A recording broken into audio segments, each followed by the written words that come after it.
Today I want to talk about buying a home in 2023 and what you can expect along the way.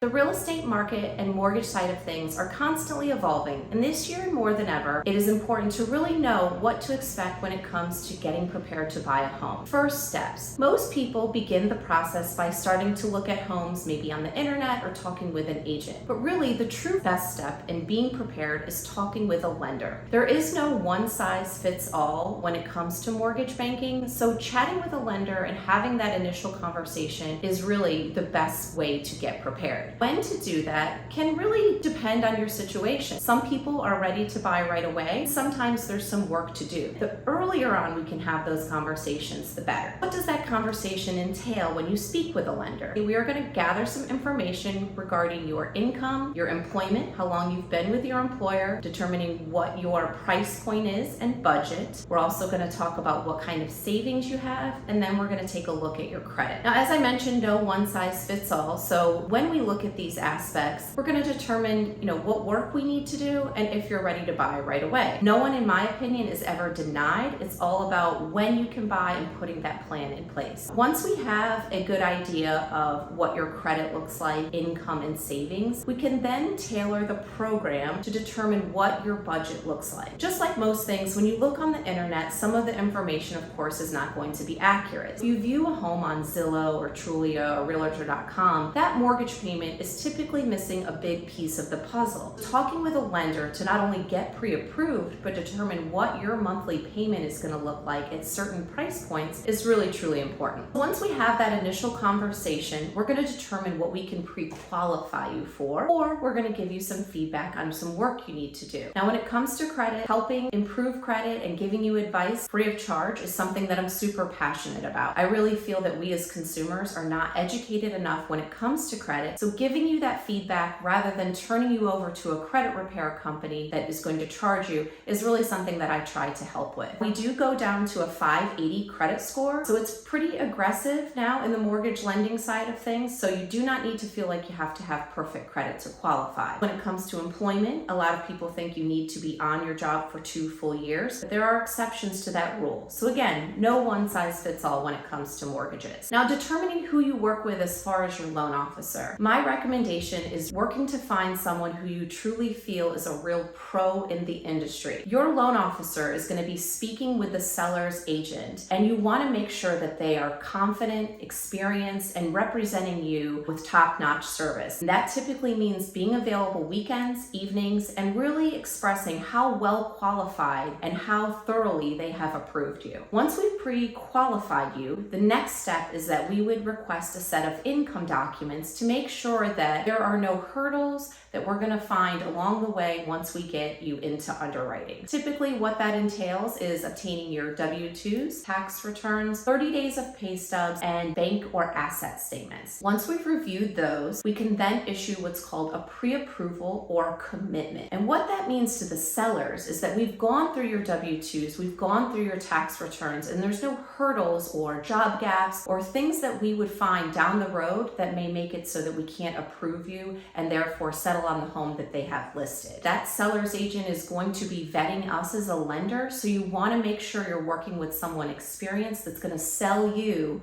on how well you're qualified. The next step in the buying process would be determining which agent you want to work with. Now, I think of your agent as your project manager and sort of like your attorney in the transaction. The sellers are going to have their agent, just as any builder would also have their agent representing them. You want to make sure you have your agent representing you. You wouldn't want to use the same agent as the seller, just like you wouldn't want to go to court and use the same attorney. Your agent is going to be representing you on all important negotiations and offers that you place on homes. I recommend when you're looking for an agent to do some legwork, check out their reviews, look at how many transactions they've closed, and really make sure that you're working with a true pro. I love the internet because it can give you a lot of data and feedback, so looking up those stats for your agent is something that I could help you with and definitely something that I recommend. You also want to make sure you have someone that that you vibe with, making sure that you know they're looking out for your best interest. Some of the best agents that I know will tell people, you don't want to buy this home. This has this issue. We should walk away and find another one. Those are the ones that I love to work with that I know are really looking out for your best interest versus their commission check. Once you've found your agent, you have your pre-approval, now you're ready to get started on the fun home search and home shopping process. Once you start looking at homes, we as lenders will prepare what's called a closing worksheet. Basically, so you know the nuts and bolts of what your monthly payment will be and what your cash to close will be as far as closing costs and down payment. Basically knowing your numbers. Once you find that home, we've prepared that worksheet. Your agent is then going to place your offer. Within your offer are going to be several items that are negotiated in addition to just the purchase price. Those items will include what your settlement date will be, what your seller concession would be, which means any money given back from the seller for your closing costs, how much your deposit will be, what type of home inspections will be, and again, your settlement date and purchase price. Bear in mind when you make that offer, those are going to be some of the things that you really need to think through and make sure you're prepared to determine what you want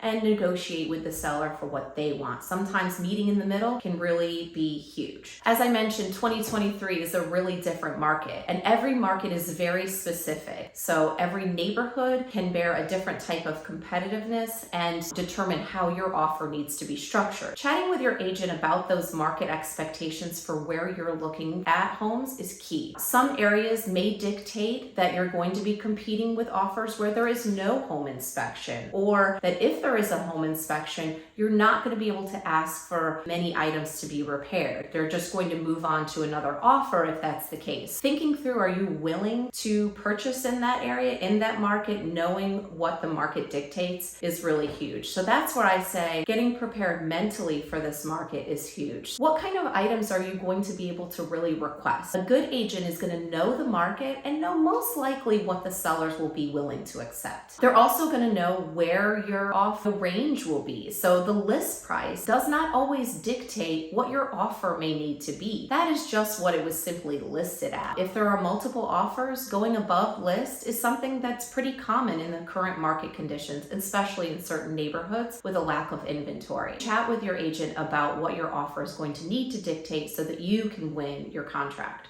Once you're under contract, we will then move on to mortgage underwriting. One misnomer that I hear very often, people think that once their pre-approval is completed, they're kind of done with the mortgage part of the process. Well, that's actually not true. We are actually monitoring your credit, your income, your assets, and everything all the way up until the day of closing. My advice is, once we pre-approve you, to really not change any of those aspects until we're actually fully completed with your transaction. For example, let's say a client who has $30,000 and I've pre-approved them today. If they go and spend half of that money, that could literally change their approval to not be approved. Keeping it the same and or chatting with your loan officer about some changes that you may make is important. Same thing with changing jobs. Changing jobs could be fine, or it could cause a hurdle in your financing if you're taking, say, a pay cut. If you're staying in the same industry and your income is increasing, then most likely you're fine, but talking to your loan officer about any changes is truly really important. Also, being mindful of co-signing for anything. As I mentioned, we are monitoring your credit, income, and assets all the way through closing. We have what's called an undisclosed debt monitoring. So if you were to go out and apply to co-sign, say, for a car loan, we would be notified of that credit inquiry, and we would need you to explain if you did take out a new car loan or not. Once you have gone under contract, and now we're going to begin the mortgage underwriting side of things, we're going to be asking for updated pay stubs, bank statements, etc. as you're moving through the process. So just keep in mind there is a good amount of paperwork and the process can move really quickly. Then you would move on to your home inspection if you did agree with the seller to have one. A lot of people confuse the home inspection with the appraisal. Home inspection is going to tell you the working functions of the property, such as your HVAC unit, your electrical, your plumbing, your heat, AC, all those good parts, to see how they're working and functioning. So they're going to be doing a deep dive into the property and how it's working. Appraisal, on the other hand, is going to be determining the value of the property. Typically, that is based on 3 to 5 other comparable homes that have sold in the area. That's going to be a part where an agent will also possibly play a role. Let's say, for example, you're purchasing a home for $350 and the appraisal comes in light at $340. Typically speaking, unless written different into your contract, you and the seller, if the property under appraises, would go back to the negotiating table. The seller could come down on the purchase price, you could come down and cover the difference, you could meet in the middle, or you could both walk away from the contract. There are going to be parts of your contract that are there to protect you, and that appraisal contingency is one of them. So once we have your appraisal, home inspection, if you've gotten one, your contract will all move into underwriting. The title company will pull a copy of the title report to make sure there are no additional liens or judgments, and all of that would be reviewed by our underwriter. Now, the one thing that I love about our company is that we typically work with the same 1 or 2 underwriters, so that communication is really seamless. Once you're approved, there's going to be some final items we provide for the underwriter, typically, like I mentioned, an updated bank statement, pay stub, etc. As you've gotten those items to us, you would have finalized any home inspection repairs that you may request, and then we would be wrapping your file up for closing. Once you go to closing, your funds for closing are due at the time of settlement. We typically wire those the day prior to settlement, and therefore at settlement be given the keys to the property.